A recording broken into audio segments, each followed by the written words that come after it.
주시는 하나님 말씀 함께 보겠습니다. 로마서 8장 1절로 4절까지의 말씀입니다. 우리 한 목소리로 함께 읽겠습니다. 시작. 그러므로 이제 그리스도 예수 안에 있는 자에게는 결코 정죄함이 없나니 이는 그리스도 예수 안에 있는 생명의 성령의 법이 죄와 사망의 법에서 너를 해방하였음이라. 율법이 육신으로 말미암아 연약하여 할 수 없는 그것을 하나님은 하시나니 곧 죄로 말미암아 자기 아들을 죄 있는 육신의 모양으로 보내어 육신의 죄를 정하사 육신을 따르지 않고 그 영을 따라 행하는 우리에게 율법의 요구가 이루어지게 하려 하심이니라. 아멘. 잠시 기도하고 말씀 나누겠습니다. 하나님 감사합니다. 오늘도 우리가 예배드리는 자리에 있게 하시니 감사합니다. 비록 함께 모일 수는 없지만 온라인으로라도 하나님을 예배할 수 있는 것이 얼마나 큰 은총인지 알 수 없습니다. 하나님, 주님을 찬양하고 경배하며 주님의 말씀에 귀를 기울이는 이 시간을 포기하지 않게 하여 주옵소서.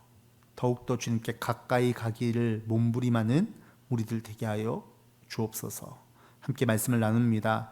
전하는 자나 듣는 자나 동일한 은혜 가운데 있게 하여 주옵시고 듣고 깨달아 삶으로 살아가는 믿음의 사람 되게 하여 주옵소서. 오직 주께서 함께 하여 주실 것을 믿으며 감사드리며 모든 말씀 우리 주 예수 그리스도의 이름으로 간절히 축복하며 기도하옵나이다. 아멘.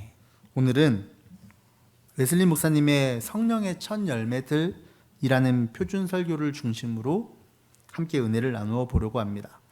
오늘 본문 로마서 8장 1절에서 바울은 이렇게 선언합니다. 그러므로 그리스도 예수 안에 있는 사람들은 정죄를 받지 않습니다.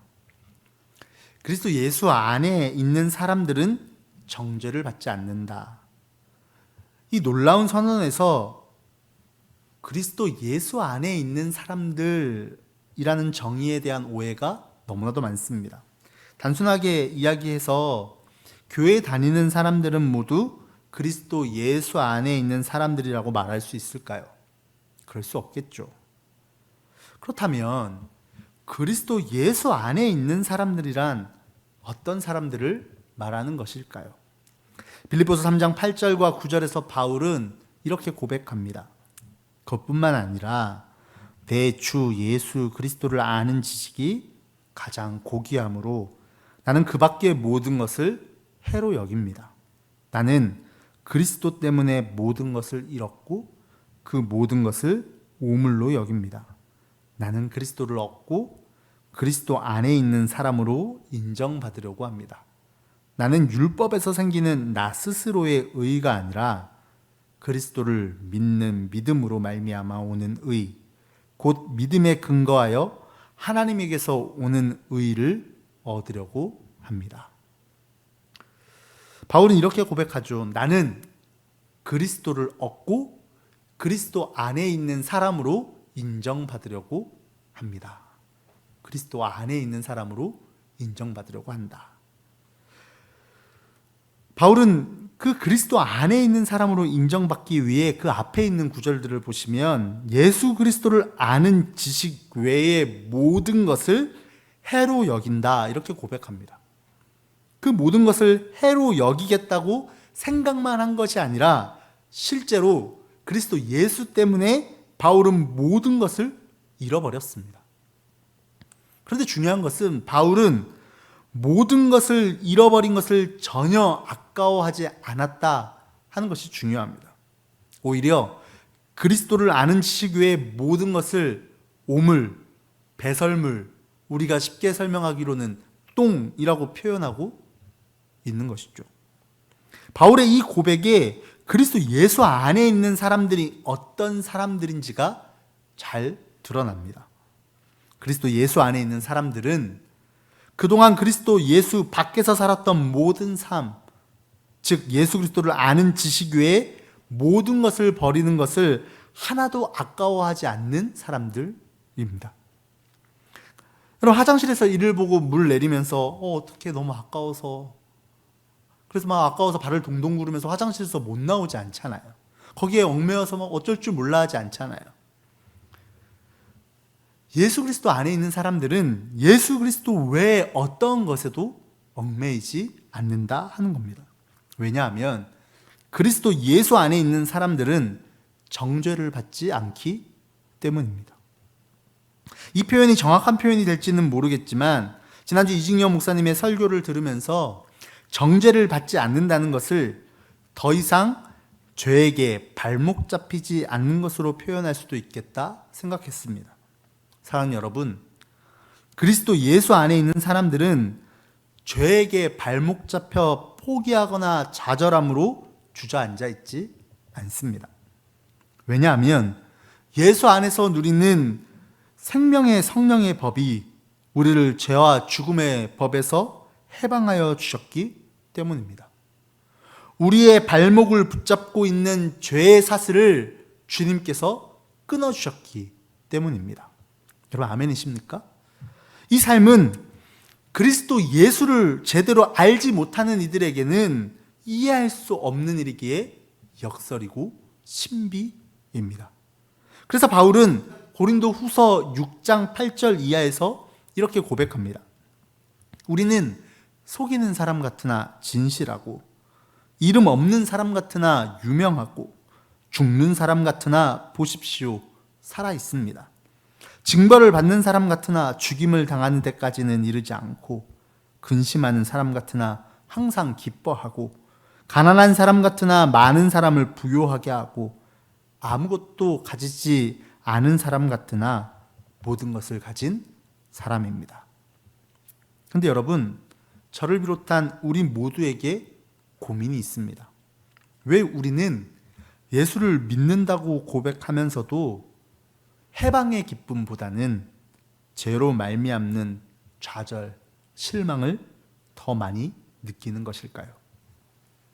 분명 그리스도 예수 안에 있는 사람들은 정죄를 받지 않는다고 하셨는데 왜 우리는 날마다 죄책감 속에서 살아가는 것만 같을까요? 결론부터 말씀드리면 성령을 따라 살지 않기 때문입니다. 이 말씀을 거꾸로 말씀드리면 예수 안에 사는 사람들은 반드시 성령을 따라 살아갑니다.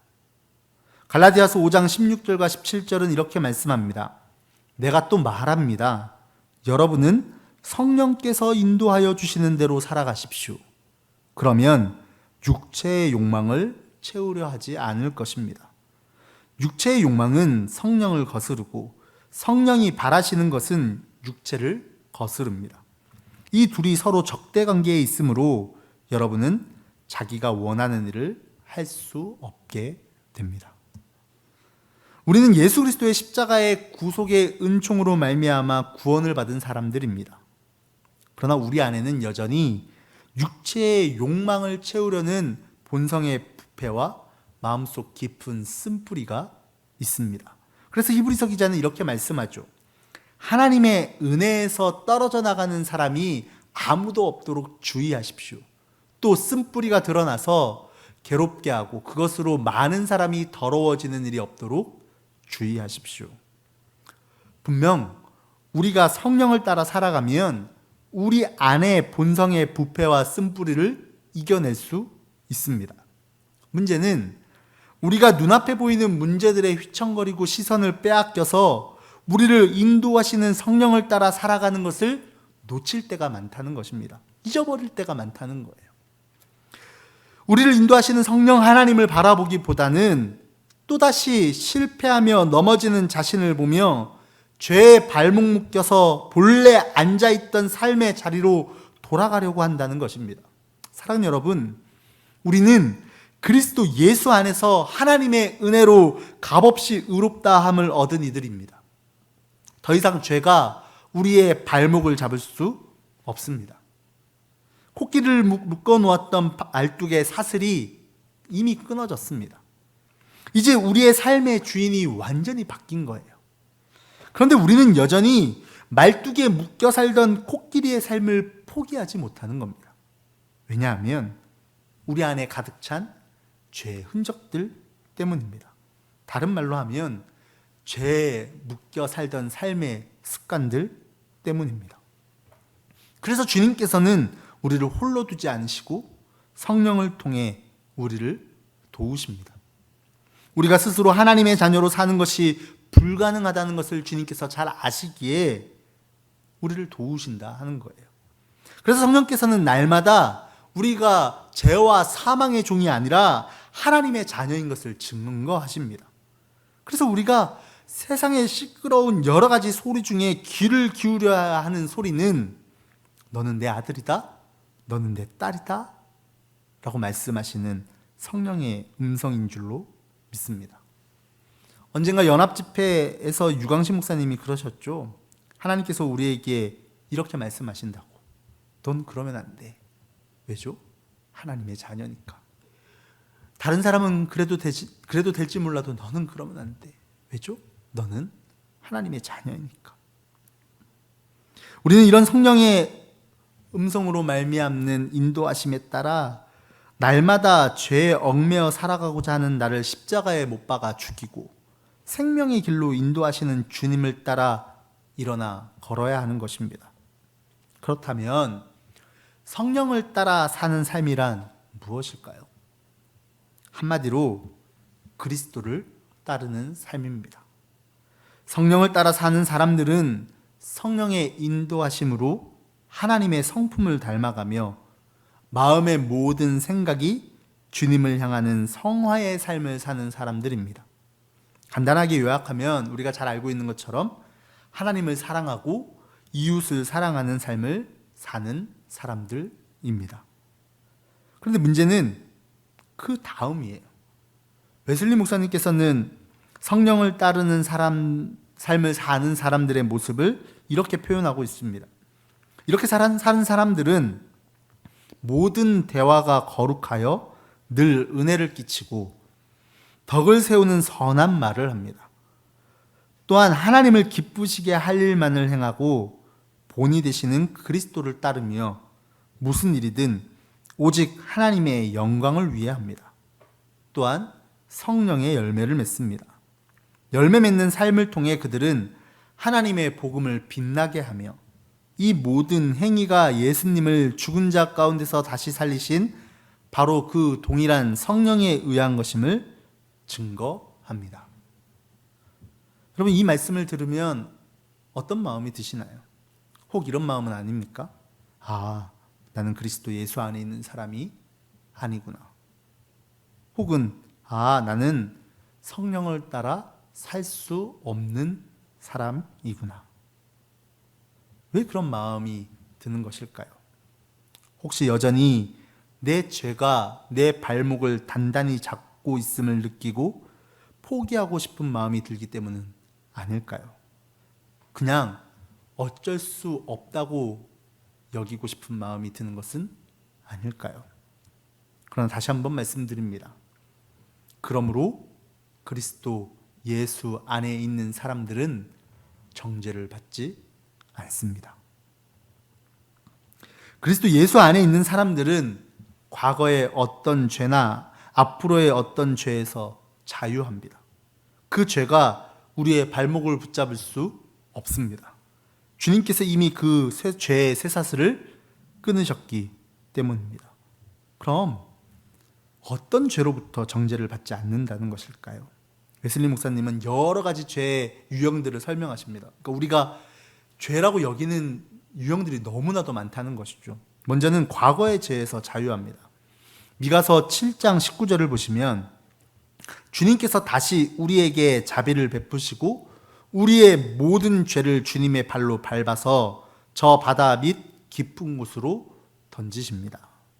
하나님께서는 우리가 지은 과거의 모든 죄를 발로 밟아서 저 바다 깊은 곳으로 던지십니다.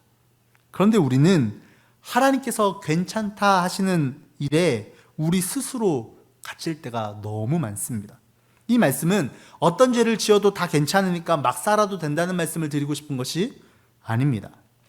과거에 어떤 죄를 지었기 때문에 오늘 나는 성령을 따라 살지 못한다고 핑계할 수 없다는 그 말씀인 것입니다. 네가 38년을 베데스다 못 앞에 앉아 있었던 것이 지금 일어나지 못하는 너의 삶의 핑계가 될 수 없다. 네 자리를 들고 일어나라 주님 그렇게 말씀하시는 것입니다. 로마서 3장 25절과 26절의 말씀을 함께 보겠습니다. 하나님께서는 이 예수를 속죄 제물로 내주셨습니다. 그것은 그의 피를 믿을 때에 유효합니다.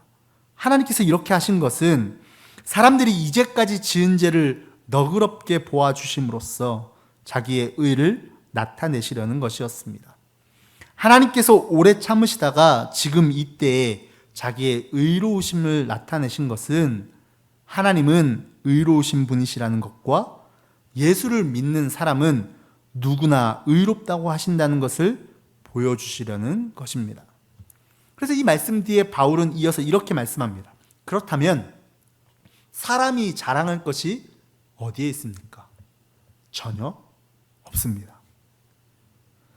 그래서 그리스도 예수 안에 있는 사람은 과거의 우리의 삶을 자랑하거나 과거의 나의 죄로 인해 절망하는 것이 아니라 오히려 우리를 구원하신 하나님을 증거하는 삶을 살아가게 되는 것입니다. 요한일서 5장 10절과 11절은 이렇게 말씀합니다. 하나님의 아들을 믿는 사람은 그 증언을 자기 속에 가지고 있습니다. 하나님을 믿지 않는 사람은 하나님을 거짓말쟁이로 만들었습니다. 하나님이 자기 아들에 관해서 증언하신 그 증언을 믿지 않았기 때문입니다. 그 증언은 이것이니 곧 하나님이 우리에게 영원한 생명을 주셨다는 것과 바로 이 생명은 그 아들 안에 있다는 것입니다. 정죄함을 받지 않는 우리는 늘 주님을 증언하는 영광스러운 삶을 살게 된다는 것입니다. 우리가 지은 과거의 모든 죄로부터 구원하신 하나님의 은총을 우리의 삶을 통하여 증언하는 삶, 그 삶을 사는 사람들이 된다는 거예요. 성령을 따라 그리스도 예수 안에 사는 사람들이 그런 삶을 살게 된다라는 것이죠. 뿐만 아니라 그리스도 예수 안에 있는 사람들은 앞으로의 죄로 인해서도 정죄받지 않습니다. 요한일서 5장 3절을 보시면 하나님을 사랑하는 것은 그 계명을 지키는 것입니다. 하나님의 계명은 무거운 짐이 아닙니다. 여러분, 율법에 얽매여 살면 앞으로 죄를 지을까 봐 두려워하는 인생을 살게 됩니다. 이것을 우리는 유대인들을 보면서 잘 알 수 있죠. 유대인들에게 율법이 철저히 지켜야 되는 법이었던 이유는 그것을 지키지 못할까 봐 두려웠기 때문입니다. 그러나 하나님을 사랑하는 이들에게는 계명을 지키는 일이 더 이상 무거운 짐이 아닙니다. 우리가 잘 아는 것처럼 율법은 죄를 깨닫게 합니다. 그리스도 예수 안에 있는 이들은 성령을 따라 그 계명을 지킵니다. 계명을 내가 내 힘으로 지켰기에 용서함을 받은 것이 아니라 나의 죄를 모두 아시는 주님께서 이미 용서해 주셨기에 율법으로 말미암아 죄를 깨달아 좌절하거나 두려워하는 것이 아니라 오히려 그 계명을 지키며 죄를 이겨나가는 삶을 살게 된다 하는 것입니다. 우리가 죄를 이기는 삶을 살 수 있게 된다는 거예요. 그래서 율법이 더 이상 우리에게 두려움을 가져다 주지 않는다 하는 것입니다. 또 내면의 죄를 인하여서도 정죄를 받지 않습니다. 하나님의 자녀에게도 교만과 허영, 분노와 유욕과 악한 욕망 등의 씨는 여전히 존재합니다. 마음이 거짓되고 심히 부패됨을 날마다 느낄지라도 그것에 굴하지 않고 영에 속한 자로, 성령에 속한 자로 살기를 계속 싸우는 한 그는 정죄받지 않습니다. 뿐만 아니라 자신의 불완전함 때문에 정죄받지도 않습니다. 우리가 아직 완전하지 않음을 잘 알고 있습니다. 사고나 말, 행위가 완전치 않으며 하나님과 이웃을 진실로 사랑하지 못함을 우리가 더 잘 알고 있습니다. 선한 일을 행하는 중이라고 해도 그 선한 일 중에 교만이나 고집이나 아집이 가만히 스며들어와서 뒤섞이게 되는 것을 알고 있습니다. 하나님과의 교제 중에서도, 하나님께 예배드리는 중에서도 생각이 흩어지고 하나님을 향한 사랑이 때때로 식어가는 것도 알고 있습니다. 그러나 이러한 불완전함 때문에 정죄받지 않습니다. 완전치 않음은 그리스도의 보혈의 능력과 성령의 도우심, 하나님의 은총이 얼마나 내게 필요한지를 알게 할 뿐입니다. 우리의 완전하지 않음은 하나님의 자녀로 살 수 없는 이유가 아니라 하나님을 매 순간 갈망하고 더욱 가까이 하게 하는 이유가 되는 것입니다. 나는 완전하지 않아서 하나님의 자녀로 살 수 없어. 나는 완전하지 않아서 그 일을 할 수 없어. 나는 불완전하기에 그렇게 할 수 없어가 아니라 그렇기에 하나님을 갈망하며 하나님의 은총을 구하며 그렇게 살게 된다라는 말씀입니다. 그리고 예수 안에 있는 사람은 연약함으로 인해서도 정죄받지 않습니다. 여러분, 연약함이 죄의 핑계가 될 수는 없습니다. 내가 연약해서 죄를 짓는 거야, 이렇게 핑계할 수 있는 것은 아닙니다. 그러나 고의적인 실패가 아닌 연약함으로 인해 범하는 잘못 때문에 정죄를 받지는 않습니다. 예를 들어 선한 의도를 가졌지만 미숙함 때문에, 연약함 때문에 결과적으로 이웃에게 해가 되는 것 등을 말할 수 있습니다. 우리가 그런 일들을 겪잖아요. 우리는 선한 의도로 했는데 우리의 연약함과 미숙함 때문에 이웃에게 해를 끼치는 경우, 그런 것 때문에 그러니까 난 할 수 없어, 이렇게 말할 수 없다는 겁니다. 또한 어쩔 수 없는 상황으로 인해 범하는 죄의 정죄에서 자유합니다. 웨슬리 목사님은 병으로 인해 부득이하게 성찬을 받지 못하는 경우, 소유가 너무 적어 헌물을 적게 드리는 것, 마음은 원이지만 그대로 행하지 못할 때 등의 경우를 들어 설명하고 계십니다. 코로나19로 인해 우리가 함께 모여 예배 못 드리는 것이 우리의 발목을 잡을 수 없다라고 우리에게도 적용할 수 있습니다. 코로나19 때문에 이제 다 끝났어, 이렇게 말할 수 없다는 겁니다. 좌절하거나 실망하거나 포기할 수 없다는 거예요. 우리가 하나님께 가까이 다가가지 못하는, 성령을 따라 살지 못하는 이유가 될 수 없다라는 겁니다. 그리스도 안에 있는 이에게 앞으로의 일에 대해 정죄함도 없습니다. 물론 우리는 그리스도의 마음에서 벗어난 행위에 대해 부끄럽게 생각하긴 합니다. 죄를 지으며 떳떳하라는 말씀이 아닙니다. 그러나 그로 인해 정죄받지 않습니다. 그 죄 때문에 주저앉을 수 없다는 말씀입니다. 여러분, 하늘 가는 길의 긴 레이스 중에 주님, 저는 이미 틀렸어요. 저 사람들을 데리고 먼저 가세요.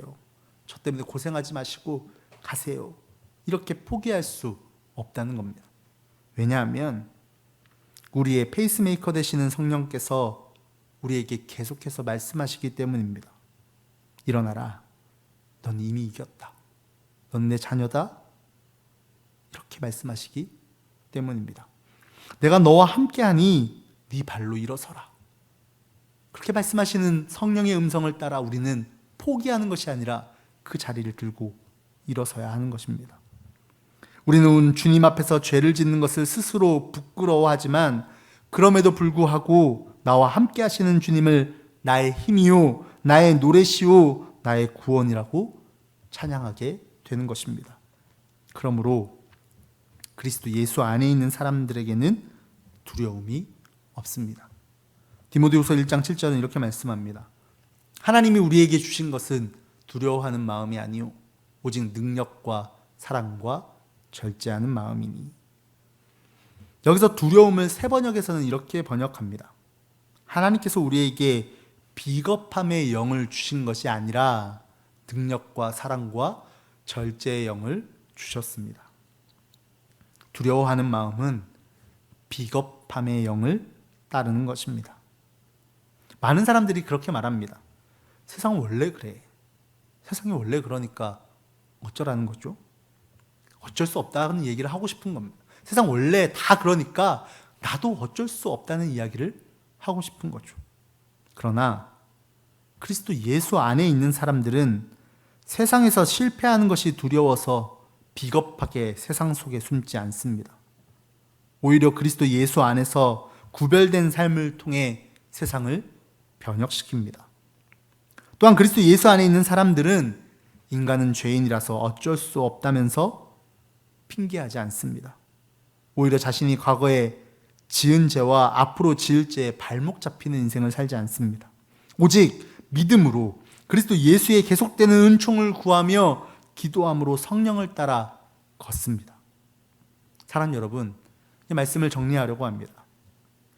그리스도 예수 안에 있는 사람들은 정죄를 받지 않습니다. 아멘이십니까? 왜냐하면 우리가 할 수 없는 그 일을 하나님께서 하시기 때문입니다. 그래서 우리는 두려워하지 않습니다. 자리를 들고 일어나시기 바랍니다. 죄와 사망의 권세에 얽매여 죄의 종으로 죄의 습관에 얽매여 살아가던 삶의 자리를 걷어들고 날마다 우리를 인도하시는 성령을 따라 그리스도 예수 안에서 오늘을 힘차게 살아가는 저 여러분 다 되시기를 주님의 이름으로 축복합니다. 오늘도 하나님께서 우리와 함께 하십니다. 기도하겠습니다.